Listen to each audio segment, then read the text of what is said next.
Well, the last two videos seemed like I was on some kind of muscle relaxant, so I figured today I'd spice things up a little bit for today's question. And figured I'd give you a terrible impersonation of Humphrey Bogart. Ariel and I saw The Maltese Falcon not too long ago, and it was surprisingly good. The story was kind of convoluted. But it also had Peter Lorre in a very good role as Mr. Cairo. And, I enjoyed it. So, I don't know. Here we go. Today's question is from Mika from Essex County, New Jersey. Again, second question from Mika. Let's get to it. I've only got two questions for you. This is relating to instrumentation and sound chips. Do you have a favorite synthesizer to play with? If so, what instruments or preset type do you enjoy using on your tracks? Well, let's start with that one. I definitely don't have a favorite synthesizer.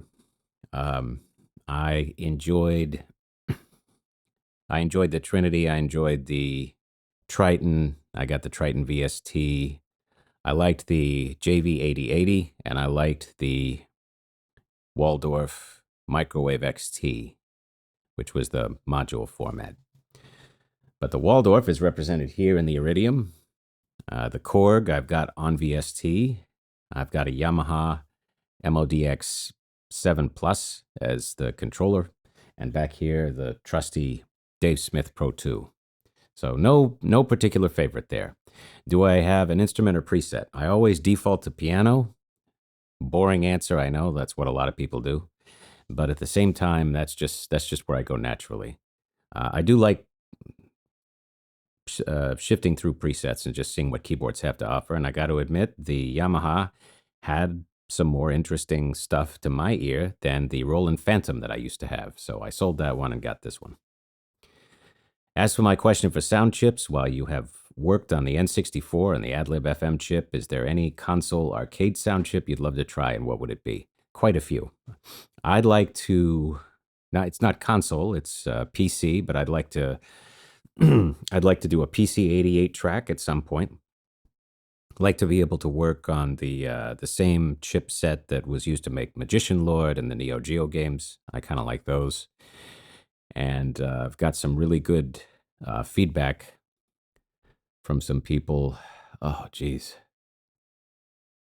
What's the name of the expert on my...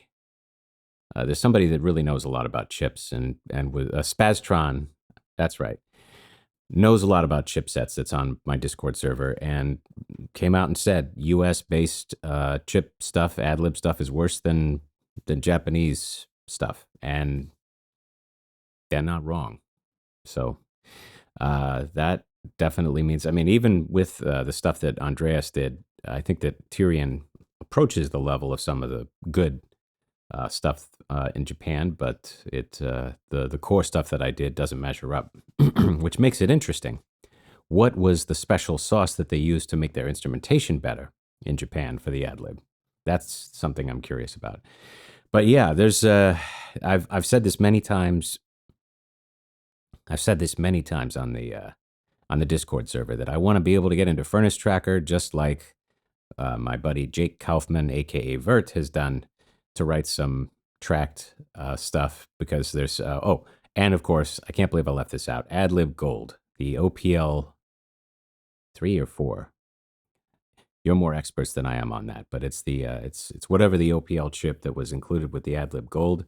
It's like a step up from the original AdLib, got some cool things with it, a little bit better sampling capability. You could sample with the original AdLib. If you play Star Control 2, they took mods and they digitized them so that you could hear them on an AdLib. That blew me away. P.S. We should collab someday. We will. And thanks for your patience on that, Mika, and for the question. Appreciate your patience with the impersonation, too.